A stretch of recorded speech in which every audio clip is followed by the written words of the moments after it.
কত রকমের নামাজি আছে, শুক্র আলী নামাজি আছে, আটকা নামাজি আছে, বিপদ আলী আছে, রমজান আলী আছে।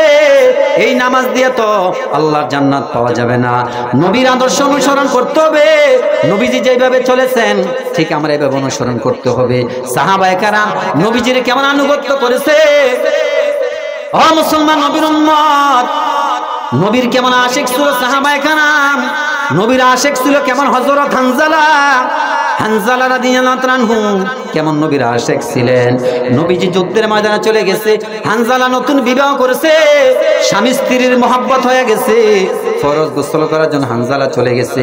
এমন সময় কে জানি বলতেছে, ও মক্কাবাসী মদিনাবাসী শুনছুনি, মুহাম্মদ সাল্লাল্লাহু আলাইহি সাল্লাম উহুদের ময়দানে শহীদ হয়ে গেছে। এই কথা শোনার পর হানজালা চিন্তা করতেছে, আমি কি এখন ফরজ গোসল করব নাকি নবীজির প্রেমে আমি দৌড়াইব? সুবহানাল্লাহ। হযরত হানজালা কি করলেন? দেরি করলেন না, ফরজ গোসল বাদ দিলেন, নবীর প্রেমে মাতাহারা হয়ে চলে গেলেন। ওই উহুদের ময়দানে যুদ্ধে চলে গেছে। যুদ্ধ শেষ হয়ে গেছে। নবীজি বললেন, ও সাহাবায়ে কেরাম, যত সাহাবায়ে কেরাম শহীদ হয়েছে বিনা গোসলে তাদেরকে ব্যবস্থা করো। সুবহানাল্লাহ। কিন্তু হঠাৎ করিয়া দেখতেছে এক সাহাবী, ইয়া রাসূলুল্লাহ, ইয়া হাবিবাল্লাহ, এক মহিলা আসতেছে, আসিয়া নবীজির সালাম দিয়া বলতেছে, ইয়া রাসূলুল্লাহ, ইয়া হাবিবাল্লাহ, সবার আপনি গোসল ছাড়া আপনি জানাজা দিবেন, কিন্তু আমার স্বামী হানজালারে আপনি গোসল ছাড়া জানাজা দিবেন না। নবীজি বলছে, কি হয়েছে? ওই মহিলা বলতেছে, ইয়া রাসূলুল্লাহ, ইয়া হাবিবাল্লাহ, যখন শুনছে আপনি উহুদের ময়দান চলে আসছেন, আমার স্বামী হানজালা ফরজ গোসল বাদ দিয়া এই যুদ্ধের ময়দানে চলে আসছে। বলেন সুবহানাল্লাহ। কান্দিয়া বেকুলরে হানজালা শহীদ রে, ওলি জাসিরিসে রে সেই জঙ্গে উহুদে। নবীর এক সাহাবী ছিলেন হানজালা নামেতে, তিনি শহীদ হয়েছিলেন বিবাহের রাত্রিতে রে সেই জঙ্গে উহুদে। হাত তোলে স্ত্রী বলেন, আল্লাহর দরবারে বিয়ে রাতে রে নব স্বামী, সপিলাম তো মারে রে সেই জঙ্গে উহুদে। অমনি গাইবি আওয়াজ নবীজি পাইলেন শুনিতে, হানজালার গোসল হইবে ফেরেশতাদের হাতে রে সেই জান্নাতের পানি দি। বলি ইয়া রাসূলুল্লাহ। নবীজি বললেন, হানজালা, ও সাহাবায়ে কেরাম, হানজালার লাশ খোঁজো। হানজালার লাশ তন্ন করে খুঁজতেছে, পাইতেছে না। হঠাৎ করিয়া জিবরাইল আসিয়া বলতেছে, ইয়া রাসূলুল্লাহ, ইয়া হাবিবাল্লাহ, হানজালার গোসল কোনো দুনিয়ার পানি দেওয়া হবে না। আল্লাহ তাআলা এমন কবুল করছে, হানজালার গোসল হবে জান্নাতের পানি দিয়া। বলেন সুবহানাল্লাহ। কেমন পাগল ছিল তারা নবীর আশিক, তারা ছিল প্রকৃত আশিক। এ মুসলমান নবীর উম্মত, পর্দার অন্তরের মা, সব গুনাহ আল্লাহ ক্ষমা করবে। লা তুশরিক বিল্লাহ ইন্না শিরকা লাযুলমুন আযীম। আল্লাহ শিরকের গুনাহ মাফ করবে না। অপর্দার অন্তরের মাগো, ছেলে হয় না, মেয়ে হয় না, তাবিজ দিবেন না।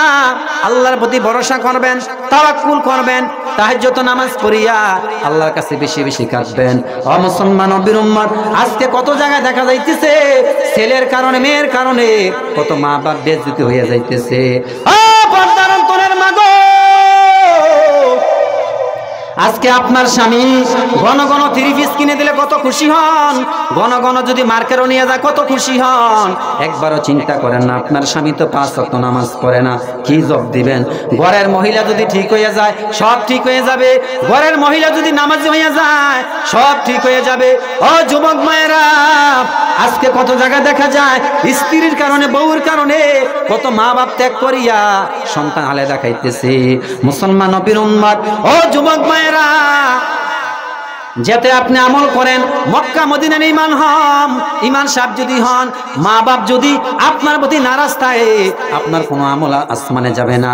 ও মুসলমান নবীর উম্মত, ও যুবক মায়েরা, আজকে মা বাপরে আজকে আপনি কিছু গোপনে কিছু টাকা দেন, গোপনে কিছু দান করেন, মা বাবার সাথে যদি আপনার কানেকশন যদি বিচ্ছিন্ন হয়ে যায় আপনার সবকিছু ভেজাল হয়ে যাবে।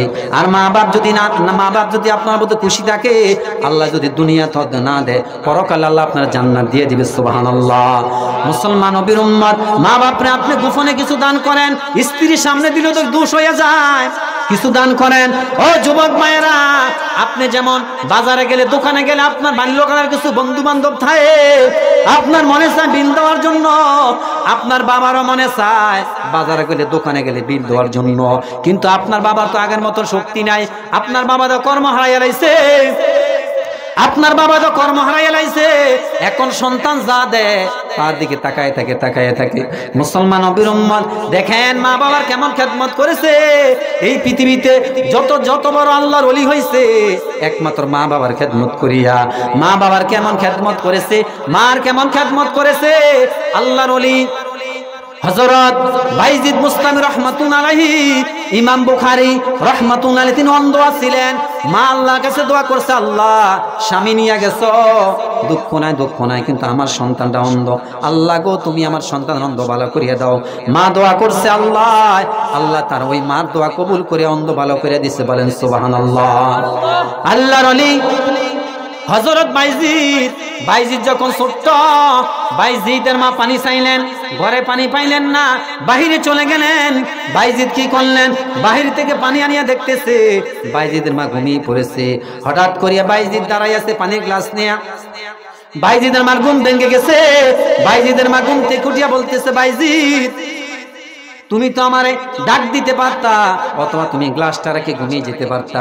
বাইজিদ বলতেছে, মা গো মা, আপনি খুশি, আল্লাহ খুশি, নবীজিও খুশি। বলেন সুবহানাল্লাহ।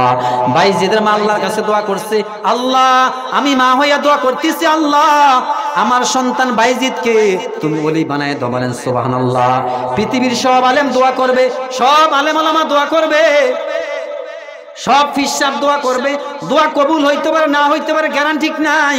নবীজি বলেছেন, মা বাপ যদি আল্লাহর কাছে দুহাত তুলে দোয়া করে, এই দোয়াটার সাথে সাথে আরশে আজিমে চলে যায়। বলেন সুবহানাল্লাহ।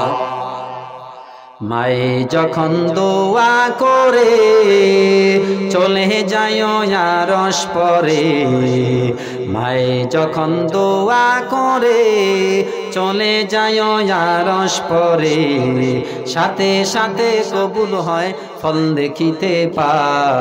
মায়ের দোয়া লও হে মুমিন, মায়ের দোয়া লও, বিপদে পড়বে না তুমি যখন যেথায় যাও, বিপদে পড়বে না তুমি যখন যেথায় যাও। মায়ের দোয়া লও হে মুমিন, মায়ের দোয়া লও। আমার নবী করেন ঘোষণা, মায়ের দোয়া বিফলে যায় না, সন্তানের করবে দোয়া মাকে বলে দাও। মায়ের দোয়া লও হে মুমিন, মায়ের দোয়া লও। একটি গেলাস পানির ফলে বাইজিদের কোলে তোলে, একটি গেলাস পানির ফলে বাইজিদের কোলে তোলে, হাত তোলে মা বলে বাইজিদ কেউ নিবানা। মায়ের দোয়া লও হে মুমিন, মায়ের দোয়া লও, বিপদে পড়বে না তুমি যখন যেথায় যাও, বিপদে পড়বে না তুমি যখন যেথায় যাও। মায়ের দোয়া লও হে মুমিন, মায়ের দোয়া লও। বলি আমিন। বাবারা মায়েরা, তাবারুক যদি এখন দিত মানুষ সবাই এখন লইল। মানুষ এখন তাবারুকের পাগল, আমলের পাগল না। যদি মানুষ আমলের পাগল হইতো সব মানুষ এখানে হাজির থাকতো। মুসলমান নবীর উম্মত, শুধু ফিতনা, শুধু হিংসা, দোয়ানো গেলে মানুষ গো চা দোয়ানো এক এক মুক্তি সব বয়ে রয়েছে, দোয়া কেনুত করলে পারে না, কিন্তু মুনাফিকের অবস্থাটা ঠিকই আছে। নাউজুবিল্লাহ। মুসলমান নবীর উম্মত, নবীজি বলেছেন আল মুসলিম আকুল মুসলিম, এক মুসলমান আর এক মুসলমানের ভাই। আজকে রাস্তা দিয়ে যদি একটা আলেম হাইটা যায়, অনেকের সালাম দিলে সালামটা ফিরে না। নাউজুবিল্লাহ। কয় না না, সালাম ফিরে লাভ নাই, টুপি মিলে না, আকীদা মিলে না, কত রকমের বেজাল লাইয়া রাখছে। ও মুসলমান গো, আজকে বাইয়ে বাইয়ে মিল নাই, জালে জালে মিল নাই, প্রতিবেশী মিল নাই। কি কারণে? ধর্মীয় শিক্ষার অভাব, দিন শিক্ষার অভাব। ওই যে আইএ ফার্স্ট বি ফার্স্ট বউ ঘর আনছে, ইংলিশে কথা কয়, স্বামীরে কয় হাজবেন্ড, ইংলিশের ঠেলা মাঝে মাঝে কয় হাফ প্যান্ট। ও মুসলমান নবীর উম্মত, পর্দার অন্তরের মা, এজন্য সাবধান, 5 ওয়াক্ত নামাজ পড়ি, মা বাবার খেদমত করি, ইসলামিক বই পড়ে, জীবনী পড়ে কাজে লাগবে। এই জন্য আল্লাহ ছেলে দিচ্ছে, মেয়ে দিচ্ছে, একটা ছেলের আলেম বানান, একটা মেয়ের হাফেজ বানান, কিয়ামতের ময়দানে কাজে লাগবে।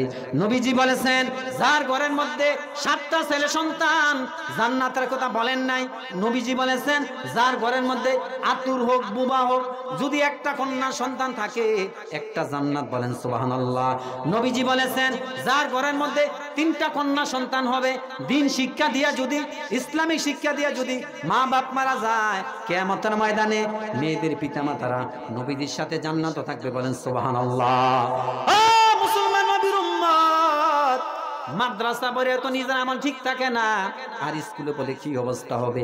স্কুলে বড় বাধা নাই, মাদ্রাসা মে দিন শিক্ষা, যদি আপনার ছেলে দিন শিক্ষা লায়, কৃষি কাজ করুক বাধা নাই, বিদেশ করুক সমস্যা নাই, মা বাবার খেদমত করবে। মুসলমান নবীর উম্মত, আজকে রাস্তা দিয়া মুসলমানের ছেলে হাইটা যাইতেছে, মুসলমানের ছেলে দাড়ি নাই, হিন্দুর ছেলে দাড়ি নাই, কারে সালাম দেন কোনো উপায় পাই না। মুসলমানের মেয়ে হাইটা যাইতেছে, মুসলমানের মেয়ে কপালও ঠিক দিয়ে রাখছে, হিন্দু মহিলা কপালও ঠিক দিয়ে রাখছে, কোনটা মুসলমানের মাইয়া কোনটা হিন্দুর মাইয়া চিনা যাইতেছে না। জিন্সার প্যান্ট শার্ট পরিয়া রাস্তা হাইটা যায়, পোলা না মাইয়া বড় চিনা বড় দায়। ও আল্লাহ রে, কোন দুই নাতে পাঠাইলা আমারে, বর্তমানের পোলা মাইয়ার দেখো কি কারবার, মগাই ফিসে মগি সামনে হুন্ডারি ড্রাইভার। ও আল্লাহ রে, কোন দুই নাতে পাঠাইলা আমারে। পর্দার অন্তরের মাগো, এজন্য আল্লাহর কাছে আপনি বেশি বেশি ছেলে মেয়ের জন্য আল্লাহর কাছে দোয়া করবেন। মুসলমান নবীর উম্মত, ও মুসলমান গো, ও শালসর গ্রামের মুসলমান, পর্দার অন্তরের মাগো, কেমন ছেলে আপনি গর্বে রাখলেন? আপনার ছেলে 5 ওয়াক্ত নামাজ পড়ে না। অনেকে মনে করতে পারে আল্লাহ আমার অনেক সম্পদ দিছে, আল্লাহ কিন্তু সম্পদ সবারে কম বেশ দেয়, কিন্তু দিনের জ্ঞানটা আল্লাহ সবারে দেয় না।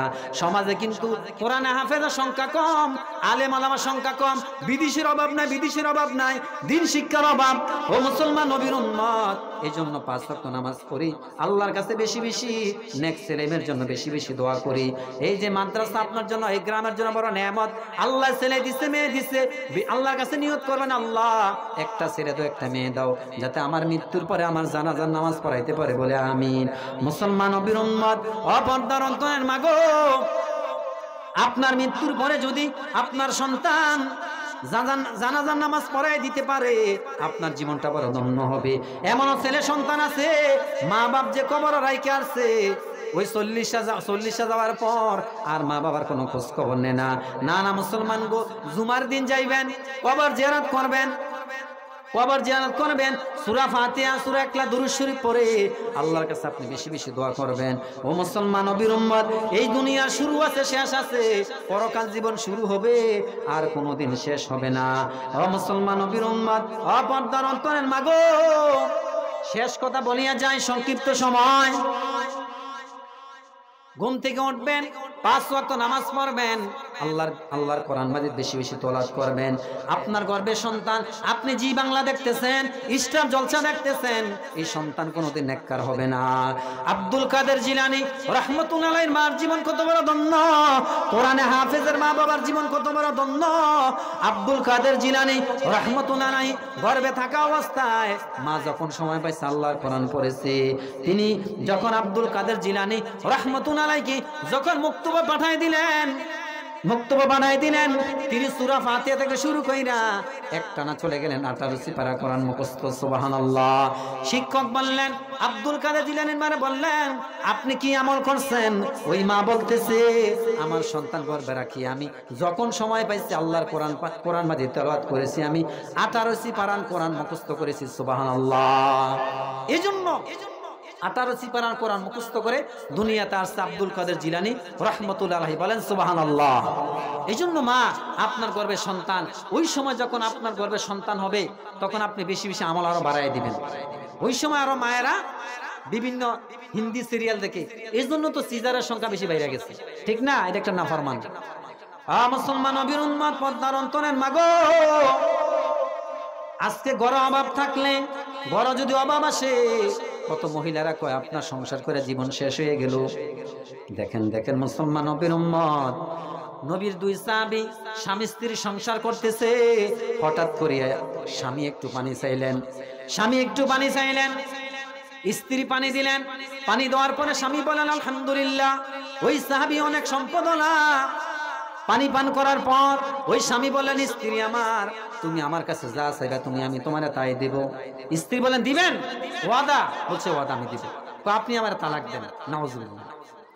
তখন স্বামী বলতেছে, ব্যাপার কি? তোমার মতো নেককার স্ত্রী আমি কিভাবে তালাক দেই? ওই মহিলা তো আল্লাহওয়ালা, ওই মহিলা তো মাদ্রাসা পড়ছে, দিনের জ্ঞান থাকলে তো এগুলা বুঝবে, দিনের জ্ঞান যদি না থাকে এগুলা জীবনে কোনোদিন বুঝবে না। ওই মহিলা বলতেছে, স্বামী আমার, নবীজি হাদিসে বলেছেন, আদ-দুনিয়া সিজনুল মুমিনিন ওয়া জান্নাতুল লিল কাফিরিন। নবীজি বলেছেন, এই দুনিয়াটা মুমিনের জন্য কষ্ট।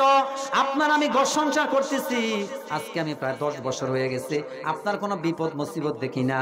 আমি হয়তো ভাবছি আল্লাহ আপনারে কাফেরের কাতারে রাখছে, বলি নাউজুবিল্লাহ। চিন্তা করছেন? তো আপনি আমায় তালাক দেন। দুজন নবীর সাহাবী রওনা হয়ে গেছে। ওই স্বামী বলতেছে, স্ত্রী আমার, আমি মনে করছি তুমি আমার কাছে কানের জিনিস চাইবা, টাকা পয়সা ধন সম্পদ চাইবা, আমি তোমারে তালাক দিতে পারবো না। রওনা হয়ে গেলেন নবীজির কাছে। হঠাৎ করিয়া পথের মধ্যে উষ্টা খাইয়া পায়ের মধ্যে ব্যথা হয়ে গেছে, রক্ত ছুটে গেছে। ওই স্ত্রী ওনার আঁচল ছেড়ে ওই স্বামীর পাওটা বেঁধে দিলেন। ওই স্ত্রী বলতেছে, স্বামী আমার আর তালাক লাগবো না। বলেন সুবহানাল্লাহ। ওই স্বামী বললেন, কি জন্য? স্ত্রী বললেন, স্ত্রী বললেন, স্বামী, এই মুহূর্তে যখন আপনার একটু বিপদ আসছে, অবশ্যই আল্লাহ আপনার পরীক্ষা করছে। বলেন সুবহানাল্লাহ। আল্লাহ আপনার পছন্দ করে। চিন্তা করছেন, আজকের মহিলারা যদি স্বামীর অসুস্থ হয়, বারবার মুসিবত হয়, তো আপনার সংসার করে জীবনটা শেষ, অভাব আর অভাব। বলি নাউজুবিল্লাহ।